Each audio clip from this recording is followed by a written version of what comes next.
शिवसेनेच्या नेत्या आमदार डॉक्टर मनीषा कायंदे आहेत। ताई, स्वागत आहे तुमचं। आपल्यासोबत राष्ट्रवादी शरदचंद्र पवार पक्षाच्या नेत्या विद्याताई चव्हाण जोडले गेलेले आहेत। ताई, तुमचंही स्वागत आहे। भाजपचे प्रवक्ते विश्वास पाठक सर आपल्यासोबत आहेत। विश्वास सर, तुमचंही स्वागत आहे। आणि अभिनेता अभिजित केळकर सुद्धा या चर्चेत सहभागी झालेले आहेत। अभिजित, तुमचंही स्वागत आहे। आपल्यासोबत थोड्याच वेळात जैन समाजाचे प्रतिनिधी म्हणून त्यांच्या संस्थेचे जे अध्यक्ष आहेत ललित गांधी ते सुद्धा चर्चेत सहभागी होतील। चर्चेची सुरुवात मला डॉक्टर मनीषाताई तुमच्यापासून करायची आहे। आज जे घडलं, मुख्यमंत्र्यांनी सकारात्मक भूमिका घेतली होती, सगळं झालं, त्याच्यानंतर सुद्धा जो उग्र असं आंदोलन करण्यात आलं, शांततेच्या मार्गाने आंदोलन म्हणायचं आणि चाकू बर्छे घेऊन आंदोलनामध्ये उतरायचं, हा सरळ सरळ धार्मिक अतिरेक आहे का? निश्चितच आहे असं म्हणावं लागेल। याची पार्श्वभूमी मी थोडक्यात सांगते। एका तारांकित प्रश्नाच्या माध्यमातून मी विधान परिषदेत पावसाळी अधिवेशनादरम्यान हा मुद्दा मांडला होता। अनेक वर्षांपासून दादरचा जो कबूतरखाना आहे, जिकडे मी राहते, मी दादर मध्येच राहते, त्यामुळे लहानपणापासून तो मी कबूतरखाना पाहते। तो कबूतरखाना होता का? 1933 चा रेकॉर्ड सांगतो नाही। तो तिथे एक पाणपोई होती, ती एका रतनशी नावाच्या व्यक्तीने तिथे भेट दिली होती आणि हळूहळू त्याचं रूपांतर कबूतरखान्यात झालं।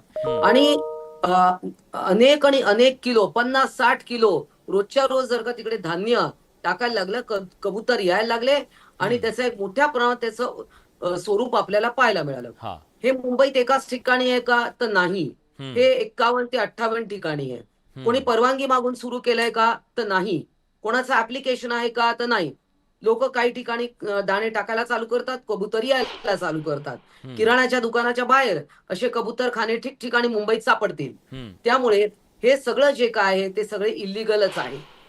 दादरचा परिसर जो आहे तिकडे अनेक लोकांनी घराच्या खिडक्या बंद करून ठेवल्या आहेत, पिजन नेट लावल्या आहेत। जिकडे जे जैन मंदिर आहे त्यांनी स्वतः देखील पिजन नेट लावून, जाळ्या लावून स्वतःचं मंदिर सुरक्षित ठेवलेलं आहे की आतमध्ये कबूतर येऊ नये। एवढ्या मोठ्या प्रमाणात ती विष्ठा, त्यात उद्भवणारे आजार, हे सगळं बरं, हे सायंटिफिकली प्रूव्हन आहे, मेडिकली प्रूव्हन आहे की हे सगळं लोक आजारी पडतायत। त्याचे दाखले कोर्टात दिले गेलेले आहेत। अनेक तारखा मी त्याचा फॉलोअप घेते आहे। मी देखील अनेक सायंटिफिक रिसर्च आर्टिकल्स मी महानगरपालिकेला पुरवले। आता कोर्टामध्ये मॅटर सबज्युडिस आहे।